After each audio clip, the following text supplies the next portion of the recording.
आज हम कल से आगे कंटिन्यू करते हैं। कल हम लोगों ने सीखा था magnetic field due to a current carrying straight wire, finite length of straight wire.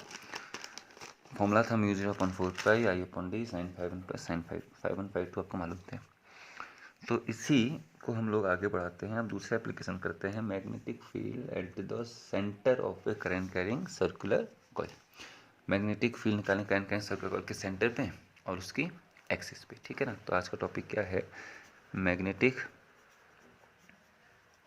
Field at the centre of a current carrying circular coil. Magnetic field at the centre of a current carrying circular coil, ठीक है। आज हम इस topic को discuss करेंगे circular coil के centre पे। अगर वीडियो का टाइम कम रहा तो उसकी एक्सेस पर भी आज निकालेंगे, ठीक है ना, क्योंकि अब ज़्यादा लंबा वीडियो फिर वो 4-5 दिन पर चला जा रहा है, फिर सपोर्ट नहीं कर रहा है, ठीक है। तो magnetic field at the centre of a current carrying circular coil. तो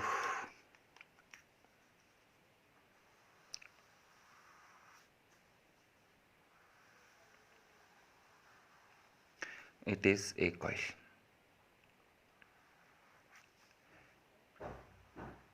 ठीक है, current carrying circular coil. Current यहाँ से एंटर करते हैं, गया और घूम के फिर इस तरीके से आया और यहाँ से ये करंट के सेंस में एंटी क्लॉकवाइज। 9th में आपने पढ़ा ना, क्लॉकवाइज एंटी क्लॉकवाइज रूल, कुछ ऐसा 10th में कुछ था। तो इसका सेंटर पे हमको मैग्नेटिक फील्ड निकालना है यूजिंग बायो-सेवर्ट लॉ। रेडियस हम लोग इसकी आर मान लेते हैं। तो अब कहानी शुरू करते हैं। हमने वो यूज़ करना है बायो-सेवर्ट लॉ। बायो-सेवर्ट लॉ हम लोगों ने यूज़ करना था। क्या था बायो-सेवर्ट लॉ? वायर, फिर से बात करते हैं, करंट एलिमेंट लिया था, इस पॉइंट मैग्नेटिक फील्ड निकालना है, डिस्टेंस कितना हो गया आर, एंगल कितना है थीटा, लेंथ डी एल है, करंट आई आइडियल, थीटा किसके बीच का एंगल, करंट एलिमेंट और आर के बीच का एंगल। क्या था formula, μ0/4 I d l sine theta upon I square. तो अभी सेंटर पर अपने को मैग्नेटिक फील्ड निकालना है, ठीक है ना। तो इसके लिए हम लोग क्या किए कि सीधे से निकलेगा नहीं, तो छोटे छोटे करंट एलिमेंट डिवाइड करेंगे। तो हमने एक करंट एलिमेंट ये ले लिया, लेंथ करंट कितना आई, लेंथ डी एल, तो आइडियल हो गया।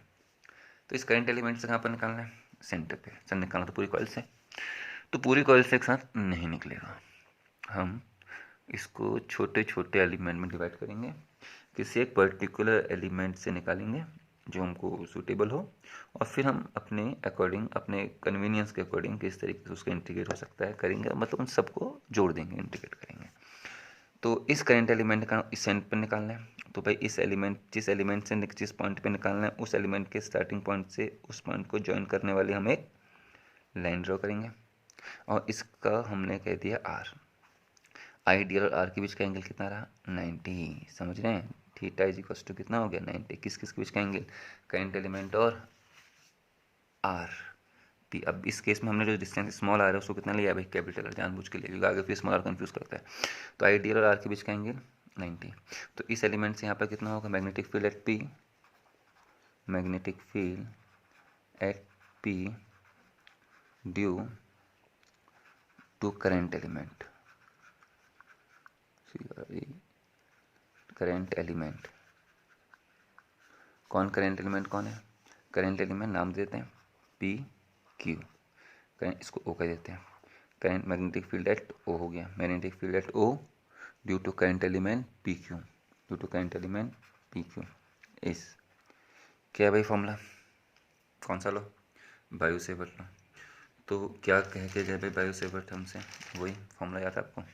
तो एलिमेंट बहुत छोटा है तो मैग्नेटिक फील्ड बहुत छोटा होगा, डी बी, एंड किसके बराबर होगा, d B is equals to μ0/4 हाँ बोलते रहिए, I d l sine theta.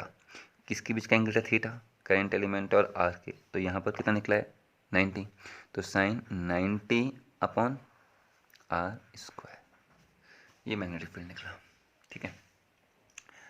Direction, अब हम बहुत कॉम्प्लिकेटेड नहीं करेंगे, सिंपल सी बात है भाई। एक काम करते हैं, देखिए ये मैग्नेट है, बार मैग्नेट 10th में हम लोग हैं, north pole south pole.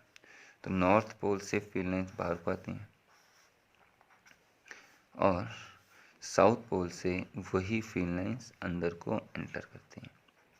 North से बाहर को आई और साउथ से कहाँ हो गई, अंदर को। ठीक है, अब 10th में हम लोग चलते हैं तो वहाँ पर हमने कुछ इस टाइप की सिमेट्री सीख ली थी, तो वो मैं यहाँ पर तो नहीं बताऊँगा भाई। 10th की भाषा में यहाँ पर ना के बराबर ही चलेंगे। तो वहाँ पर आपको याद है ना, किसी भी कॉइल में अगर करंट एंटी क्लॉकवाइज था तो वो नॉर्थ पोल बनता था, और करंट अगर क्लॉकवाइज था तो वो साउथ पोल बनता था। याद आ गया होगा, नॉर्थ और साउथ। लेकिन नॉर्थ और साउथ पोल का कुछ अनोखा सिग्निफिकेंस नहीं है। पर मैं अपने लैंग्वेज में बात करूँ तो नॉर्थ पोल का मतलब एक एग्जिट गेट और साउथ पोल का मतलब एक एंट्रेंस गेट।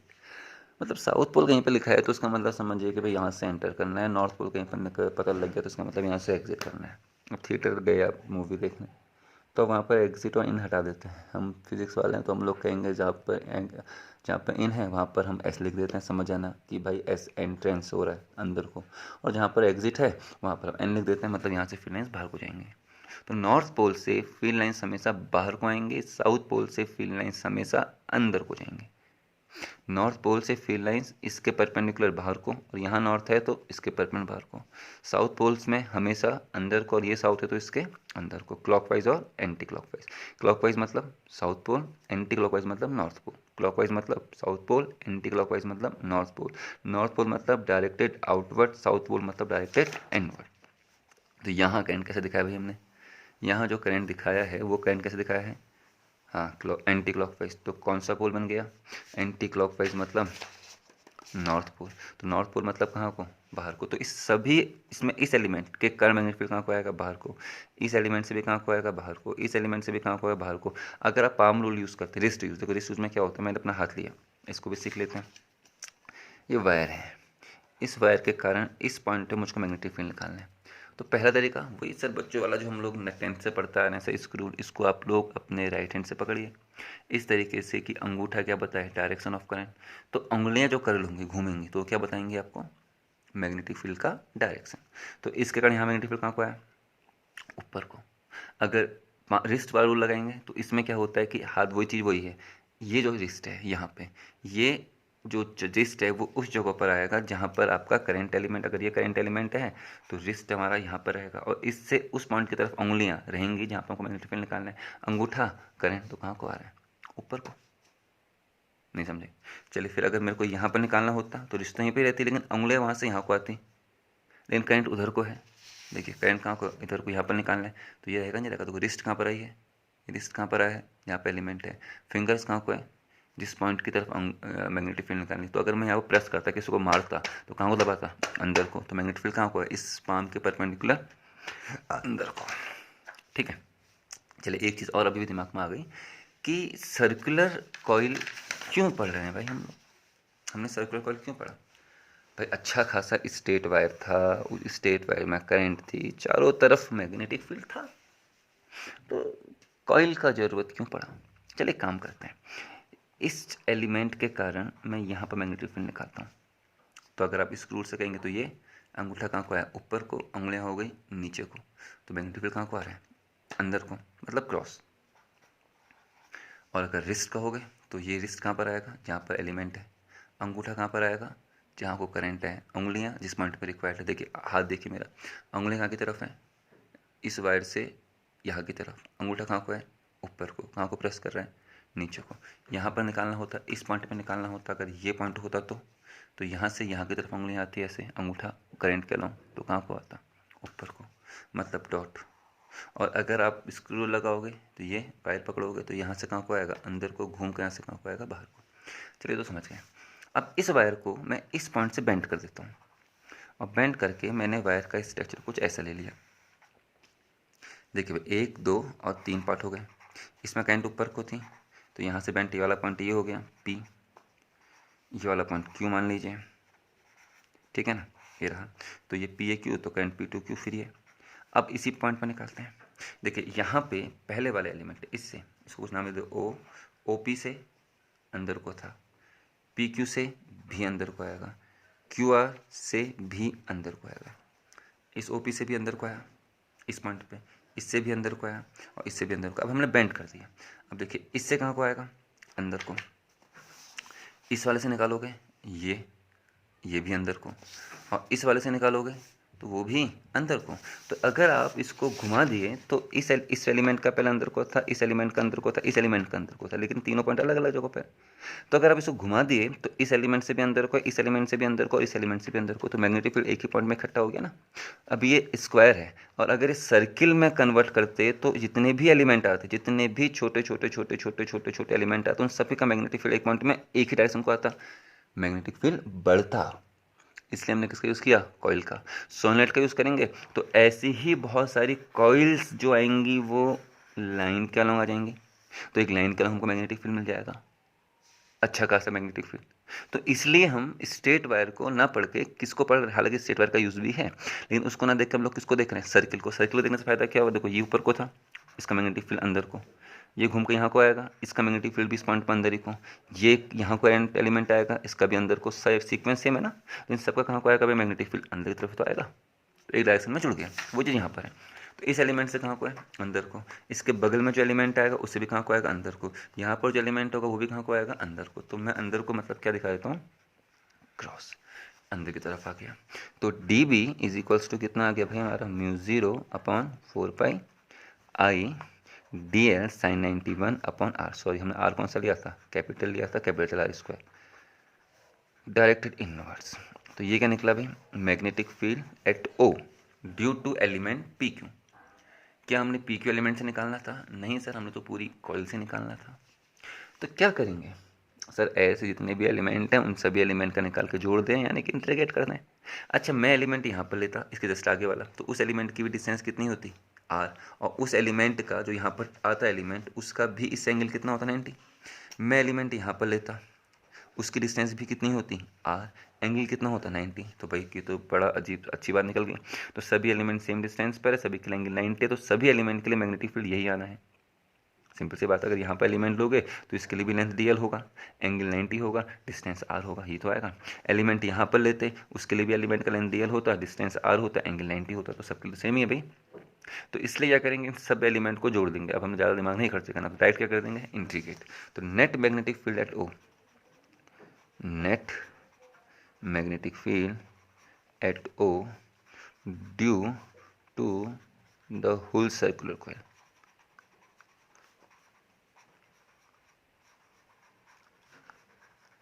इस कितना आ जाएगा भाई, बी, और B is equals to integration of d B, integration in close loop.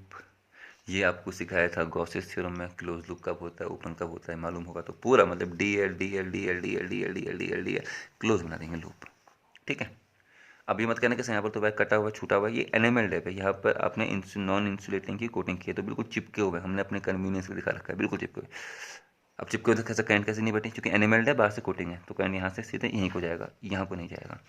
तो B इज इक्वल्स टू कितना हो गया, तो B is equals to integration of d B कितना है भाई, μ0/4 I d l upon R square.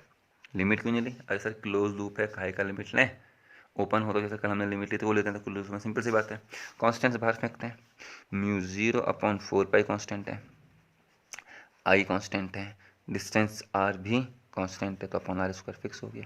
देखिए एलिमेंट के चेंज होने पर जो क्वांटिटी चेंज होंगी वही हमारी वेरिएबल है। अगर मैं इस एलिमेंट को यहाँ पर कंसीडर करता तो आई वही रहता, डी एल वही रहता, आर वही रहता, एंगल भी 90 होता, सब कांस्टेंट तो है। अंदर कितना बच गया, इंटीग्रेशन इन क्लोज लूप किसका, डी एल का। तो D L D L D L D L D L D L D L D L इस क्लोज लूप के अलॉन्ग हमने जोड़ दिया। अब इस पूरे सर्कुलर क्लोज लूप में डीएल जुड़ेगा तो क्या बनेगा, इसकी पेरिफेरी या इसकी सर्कमफ्रेंस, रेडियस कितना है आर, तो सर्कमफ्रेंस कितना होगा 2πr। तो इंटीग्रेशन ऑफ डीएल कितना आ गया भाई हमारा, इंटीग्रेशन ऑफ डीएल जो रहा है वो कितना आ गया 2πr, रेडियस कैपिटल आर लिया हुआ है। तो बी कितना आ गया भाई, तो बी इज इक्वल्स टू आ गया μ0/4 I upon R square, integration d l कितना है भाई पाई आर, निपटा दो, आर से आर निपट लिया, 2 पाई से 4 पाई 2 टाइम्स कट गया, तो म्यू 0 आई अपॉन 2r। तो बी कितना आ गया भाई हमारा, म्यू 0 आई अपॉन 2r। तो it is the magnetic field intensity at O due to current carrying circular coil. Circular coil के सेंटर पर मैग्नेटिक फील्ड कितना आ गया, mu 0 I upon 2r for N turns. अगर इसमें एन फेरे होते, एन टर्न्स होते, तो कितना होता, B is equals to mu 0 N I upon 2r, where n is the total number of turns. So it is the magnetic field at a current carrying circular coil for single turn. It is the magnetic field at current carrying circular coil if अगर उसके पास capital n फेरे हों। देखिए भाई, अभी आपने कभी हाथ में रक्षा धागा पहना होगा, तो वो कॉइल है। अब उसमें वायर में खास बात क्या है ना, जो वायर होता है उस वायर के बाहर से हम किसी इंसुलेटिंग मटेरियल की कोटिंग करते हैं, और किसी वायर के बाहर से इंसुलेटिंग मटेरियल की कोटिंग करने के बाद जो वायर कहलाता है वो कहलाता है एनेमेल्ड वायर। एनिमल वायर मतलब अगर मैं उन दोनों को टच कर दूँ, अगर मैं आपको दिखाऊं, एक मिनट रुकिएगा, देखिए ये देखिए, ये वायर एनिमल वायर है, इसके बाहर से कोटिंग है, यस, इसके बाहर से कोटिंग है, हाँ। तो अगर ये दोनों वायर टच भी हो जा रहे हैं तो भी इस वायर का करंट इस वायर में नहीं जा रहा है, क्योंकि एनिमल वायर है। लेकिन यहाँ पर जो कोटिंग होती है किसी प्लास्टिक की नहीं होती है, वो किसी ऐसे मटेरियल की कोटिंग हम लोग करते हैं जो इंसुलेटर होता है और जिसके गर्म होने पर वो ईजिली पिघलता नहीं है। समझ मानो, कॉइल तो एकदम से गर्म हो जाएगा ना, प्लास्टिक कोटिंग नहीं है, बस जस्ट ये है कि एनिमेल्ड है। एनिमेल्ड का मतलब 2 वायर के बाहर से कोटिंग है, तो अगर वो 2 वायर आपस में टच भी कर जाए तब भी इस वायर का करंट इस वायर में यहाँ से सीधे कनेक्ट नहीं होगा, मतलब ये आपका इलेक्ट्रिकली जंक्शन नहीं कहलाया अगर ये एनिमेल्ड है। तो वैसे यहाँ पर भी एनिमेल्ड है, तो यहाँ पर जो वायर हमने लिया वो एनिमेल्ड है। तो इस वायर के मैं अगर एक के ऊपर एक के ऊपर एक के ऊपर एन फेरे कर दूँ, ऐसे कहते हैं ना सांप कुंडली मार के बैठा है, वैसे ही बिल्कुल एक के ऊपर एक के ऊपर एक के ऊपर एक फेरे कर दे, तो कौन सा वायर हो गया, एनिमल। और क्या होगी, कॉइल। कितने फेरे आए, देखो मैंने हाथ में धागा पहना, एक फेरा, अगर मैं कहूँ देखो एक टर्न, फिर इसके ऊपर से फिर दूसरा, फिर इसके ऊपर से तीसरा, ऐसे कितने फेरे हो गए, बहुत सारे, ये कॉइल है, इट इज़ द कॉइल। तो सेंटर में निकालना है, तो भाई पहले कॉइल का जितना होगा दूसरा का भी उतना ही होगा, क्योंकि सबका रेडियस सेम है, सबका सेंटर भी सेम है। वायर कौन सी है, एनिमल, इलेक्ट्रिकली कनेक्ट नहीं है, तो एक फेरे से इतना आएगा, एन फेरे से भी उतना आएगा। अच्छा, अगर वही सांप जमीन में एक ऐसे कुंडली मार के नहीं बैठा है, कुंडली मार के बैठा होगा तो कॉइल, और सब पेड़ में लपेटा होता है, इससे अपने आप को पेड़ में किसी पेड़ की टहनी में से लपेटा होता है ऐसे, तो भी सर्किल होते, लेकिन वो क्या कहलाता है फिर, सोलेनोइड। वो कॉइल नहीं कहलाता, क्योंकि उसमें जो सर्किल के सेंटर्स होते वो एक लाइन के अलॉन्ग आते हैं, समझ रहे हैं। अगर एक लाइन के अलॉन्ग मैग्नेटिक फील्ड चाहिए तो सोलेनोइड, और सर्किल कॉइल के एक पॉइंट में चाहिए तो सर्कुलर कॉइल। कॉइल अलग है, सोलेनोइड अलग है, बात याद रखिए, ठीक है। तो it is the magnetic field due to current carrying circular coil at its centre. क्या किया, छोटा सा एलिमेंट लिया, उस एलिमेंट के कारण कहाँ पर निकालना है, ओ पर। एलिमेंट और ओ को ज्वाइन करने वाला लाइन क्या कहलाएगा, आर। एलिमेंट और आर के बीच का एंगल हमको बायोसेवर्ट के लॉ में चाहिए, किस्मत से अभी वो 90 आ गया, तो डी बी कितना आ गया, mu 0 upon 4 pi ideal sine 90 upon R square. Solve करके आया, एक फेरे से अगर मैं एलिमेंट को यहाँ से लेके आ जाऊँ, आगे लेके आ जाऊँ या पीछे या कोई भी दूसरा एलिमेंट लूँ, तो उस एलिमेंट में करंट आई ही रहेगी, लेंथ डी एल रहेगा, एलिमेंट की ओ से डिस्टेंस आर रहेगी, एंगल भी 90 रहेगा, मतलब इस सारी चीज़ें क्या हो गया हमारे लिए भाई, कॉन्स्टेंट। क्यों, क्योंकि एलिमेंट के चेंज होने पर चेंज नहीं होगी, वेरिएबल नहीं। हाँ, एलिमेंट के चेंज होने पर चेंज होते तो क्या होते, वेरिएबल।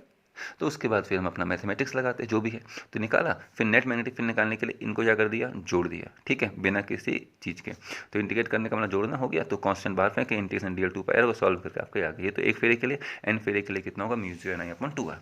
करेंट अगर एंटी क्लॉकवाइज है तो नॉर्थ पोल बनेगा, तो डायरेक्शन इस प्लेन के परपेंडिकुलर बाहर की ओर। अगर इसमें करंट क्लॉकवाइज होता तो क्लॉकवाइज का मतलब कौन सा पोल, साउथ पोल, मतलब एंट्रेंस गेट, तो वहाँ पर कहाँ को होता, अंदर को। तो मैग्नेटिक फील्ड इस पॉइंट के अंदर, इस प्लेन के परपेंडिकुलर अंदर की ओर होता। तो magnetic field due to a magnetic field at the centre of a current carrying circular coil, ठीक है। आ गया अगला topic, magnetic field at the centre of a current carrying circular arc. Magnetic field at the centre of a current carrying circular arc. Magnetic field at the centre of a current carrying circular arc। Circular arc, अब क्या निकालना है, circular arc same है, जैसे circle का था wire current उसका था, वही है सेम। तो अब हम क्या करने वाले हैं, एक सर्कुलर आर्क हमने बनाया, तो भाई ये जो रहा ये हमारा हो गया सर्कुलर आर्क, ठीक है। एंड इस सर्कुलर आर्क के कारण मुझको, अब सर्कुलर आर्क है तो इस सर्कुलर आर्क का सेंटर भी होगा, मैग्नेटिक फील्ड निकालना है। तो लाइन एक ही आ गया और एक ही आ गया, ठीक है। तो इस सर्कुलर आर्क, इस सेगमेंट ने इस पर जो एंगल बनाया वो एंगल हम लोग मान लेते हैं थीटा। कितना एंगल बनाया जी? थीटा। इस आर्क ने, आर्क का लेंथ बड़ा होता, आर्क अगर बड़ा होता थीटा बढ़ता, अगर ये आर्क सेमी सर्किल होता थीटा पाई होता, ये आर्क पूरा सर्किल हो जाता तो थीटा 2 पाई हो जाता। तो इस आर्क पी क्यू से निकालना है भाई हम लोगों ने, कहाँ पर? एट पॉइंट ओ, या पी क्यू ना कह के एक्स वाई कह दो जी, फिर तुम लोग कंफ्यूज करते हो। एक्स हो गया और ये वाई हो गया, क्योंकि अब नाम मैं एलिमेंट को पी क्यू दूंगा ना हमेशा, ये हो गया। तो करंट है, अब करंट यहाँ को लेके जाओ, यहाँ को लेके जाए, अब यहाँ को लेके गए, तो इस पॉइंट से देखने पर ये किस सेंस में आया? हाँ, इस पॉइंट से देखने पर ये एंटी क्लॉक वाइज सेंस में आ रहा है। तो कौन सा पोल? नॉर्थ पोल, डायरेक्शन बाहर को, तो यहाँ मैग्नेटिक फील्ड कहाँ को होगा? डॉट प्लेन के परपेंडिकुलर बाहर को। और अगर आपको मैक्सवेल स्क्रू रूल लगाना है तो ये वायर पकड़ लेंगे ऐसे, करंट यहाँ को है तो ऐसे पकड़ेंगे, ये उंगलियाँ घूमेंगी, घूम के यहाँ से कहाँ को आएंगी? बाहर को, मतलब डॉट, ठीक है। अगर करंट का एरो यहाँ को होता तो यहाँ से देखने पर ये आदमी को यहाँ को दिखाई देता, यहाँ से डाले देख आदमी को इसमें एरो यहाँ को लगा होता, इस सेंस में दिखता। तो ये कौन सेंस होता? अगर एरो यहाँ को लगा होता वो क्लॉकवाइज सेंस हो जाता। क्लॉकवाइज मतलब शाबाश भाई, आ रहा है आपको साउथ पोल, साउथ पोल मतलब डायरेक्टेड इनवर्ट्स, इनवर्ट मतलब क्रॉस। और अगर आप इसको लगाओगे, ये है तो ऐसे पकड़ोगे, ये तो है ना, तो अब ये देखो, अब ये इसके ऊपर से उंगलियां ऐसे घूमी और घूम के अंदर को नहीं आ रही है, अंदर को, अंदर को मतलब क्रॉस। अगर क्रॉस कब होता? जब करंट यहाँ को फ्लो होता, ठीक है। तो ये हो गया। अब इस पूरे वायर से इस पॉइंट पे आपको मैग्नेटिक फील्ड निकालना है, तो इसको हम लोग छोटे छोटे एलिमेंट में डिवाइड करेंगे। तो एक एलिमेंट हमने फिर वही लिया, नाम सेम रखते हैं फिर अब उसका, ये P और ये Q। तो P Q is the current element. Current कितना है? I, लेंथ कितना है? DL, तो I DL is current element. तो इस करंट एलिमेंट का ऊपर निकालेंगे। अब इस करंट एलिमेंट का ऊपर निकालना है तो जिस पॉइंट पे निकालना है उस करंट एलिमेंट के इनिशियल पॉइंट को उस रिक्वायर्ड पॉइंट से हम लोगों ने ज्वाइन किया। तो दिस डिस्टेंस इज R। अब क्या है? करंट एलिमेंट और R डिस्टेंस के बीच का एंगल हमको रिक्वायर्ड रहता है, तो ये एंगल रहा ये। तो इसमें जो थीटा हो गया, वो थीटा जो रहा वो कितना हो गया अभी हमारा? 90 डिग्री, फिर से 90 हो गया। तो magnetic field at O due to this element, magnetic field at O, magnetic field लिख रहा है ना, तो सर कहते हैं magnetic field at O, magnetic field at O due to element, element P Q is, कितना एलिमेंट पी क्यू कितना बताना आपका? अब एलिमेंट बहुत छोटा था, मैग्नेटिक फील्ड बहुत छोटा होगा, डी बी कितना होगा? μ0 upon 4 pi I d l sine, किसके बीच का एंगल? डी एल और आर, कितना रहा भाई? 90, अपॉन डिस्टेंस कितनी है? आर, तो अपॉन आर स्क्वायर, साइन 90 1, तो डी बी जी टू कितना आ गया? μ0 upon 4 pi I d l sine 91 हो गया अपॉन आर स्क्वायर, सी में तो आ गया। अरे वही तो एलिमेंट है जो सर्किल में था, वो आर्क में हो गया। तो ये निकल के आता magnetic field at O due to this element, हमको निकालना पूरी आर्क से। तो magnetic field at O, magnetic field at O due to whole arc, whole arc कौन? एक्स वाई इज, क्या करेंगे? इंट्रीगेट। तो B is equals to integration of d B. अब गोला नहीं आएगा, मत क्यों? क्योंकि ये क्लोज लूप नहीं है, पिछले वाले में क्लोज हो गया था तो पूरे में जुड़ा था ना, तो इसलिए क्लोज लूप में इंटीग्रेशन क्या था। आप कहाँ से कहाँ तक कर रहे हैं? एक्स टू वाई, लिमिट लगेगी ना, एक्स से वाई लिमिट नहीं लगाया, बस लिख दिया एक्स टू वाई, ठीक है जी। तो अब आपका यहाँ पे जो B आ गया वो कितना आ गया? इंटीग्रेशन कहाँ से कहाँ तक? X to y, d B कितना? μ0 upon 4 pi I d l upon R square, ideal upon R square आ गया।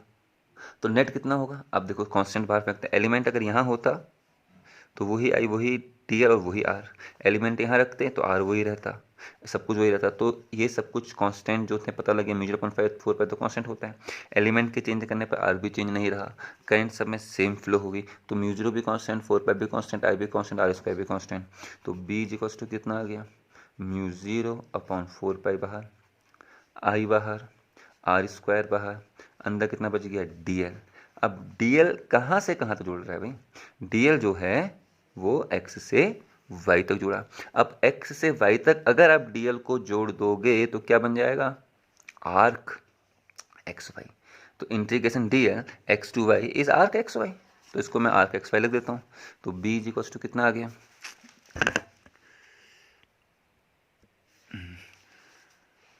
तो भाई b कितना आ गया, तो जो b आ गया वो b कितना आ गया, b is equals to mu 0/4 pi I upon R square. तो इसको मैं लिख देता हूँ अभी आर्क एक्स वाई, ठीक है।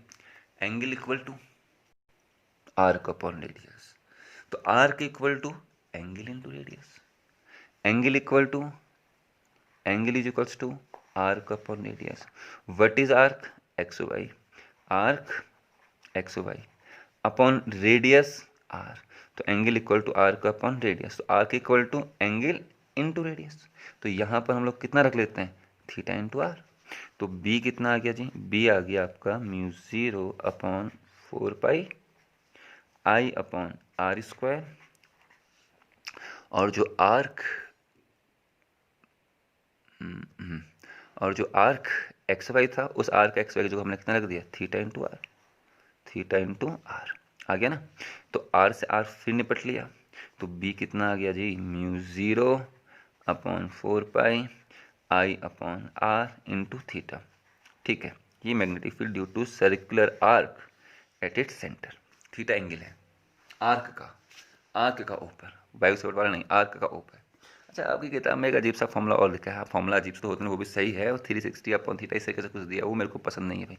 मेरे को ये फॉर्मूला याद है, अब मेरे को याद हो, ये भी आप भी याद रखोगे क्योंकि ये आसान है। क्या formula, mu 0/4 pi I upon R into theta. Theta क्या है, सर्कुलर आर्क का ऊपर एंगल। अगर ये सर्कुलर आर्क जो पूरा सर्किल ही हो जाता, पूरा सर्किल हो जाता, तो थीटा बढ़ते बढ़ते कितना हो जाता, बिल्कुल भाई 2 पाई। तो यहाँ पर थीटा को जब मैं कितना रखते, 2 पाई, 2 पाई से कितने बार कटता, 2 टाइम्स, तो mu 0/2 I upon R, mu 0/2 I upon R, वही चीज़ तो आ गई। तो भाई ये है मैग्नेटिक। अच्छा, सेमी सर्किल होता, अच्छा यहाँ तो पूरा सर्किल था ना, पूरे सर्किल से इतना आया, तो अगर यहाँ हम आधा सर्किल लेते तो मैग्नेटिक फील्ड भी पूरे सर्किल के मैग्नेटिक फील्ड का आधा आता, मतलब इस चीज़ का आधा आता।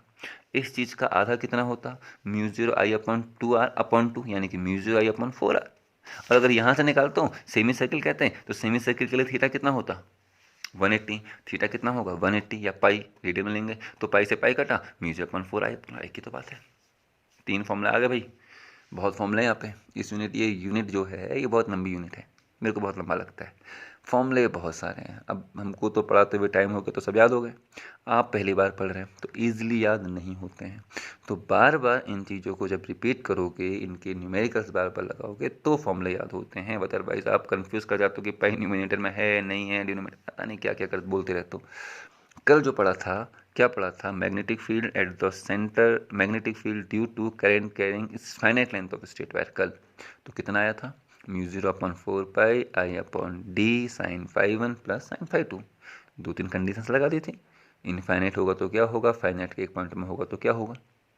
आज हमने पढ़ा magnetic field at the centre of the current carrying circular coil. अगर स्ट्रेट होता तो इन सभी एलिमेंट का अलग अलग पॉइंट में आता ना, अलग लाइन में आता, और मैं इसको अगर घुमा दूं तो इन सभी एलिमेंट का जो मैग्नेटिक फील्ड होगा वो एक ही पॉइंट पर आएगा और स्ट्रॉन्ग कर देगा। और अगर घूम इस तरीके से आगे सोलेनॉइड के फॉर्म में घुमाए तो मैग्नेटिक फील्ड एक लाइन के लॉन्ग आएगा, वो हमारी रिक्वायरमेंट के अकॉर्डिंग है। तो इसलिए हम करंट कैरिंग सर्कुलर कॉइल पढ़े पहला, और दूसरा magnetic field at due to a current carrying circular arc. एक टॉपिक और है, magnetic field at the axis of a current carrying circular coil. अब ठीक है, अब ये लगभग 30 मिनट का वीडियो बन चुका है, अब उसको बताएंगे तो भाई 30-35 मिनट का वो तो टाइम लेता है, तो इतना तो नहीं हो पाएगा क्योंकि फिर मेमोरी नहीं रह पाती भाई, वो कंप्यूटर फिर वो नहीं डाउनलोड हो पाता है। ठीक है, तो आज नहीं करते हैं, इसको करिए, बाकी हम लोग कल करेंगे magnetic field at the current carrying circular. अब मैं कोशिश करूँगा कि डेली, एक दिन छोड़ के वीडियो ना बनाया जाए, डेली बनाया जाए। ठीक है, तो आप भी पढ़ाई कीजिए भाई। ठीक है, थैंक यू।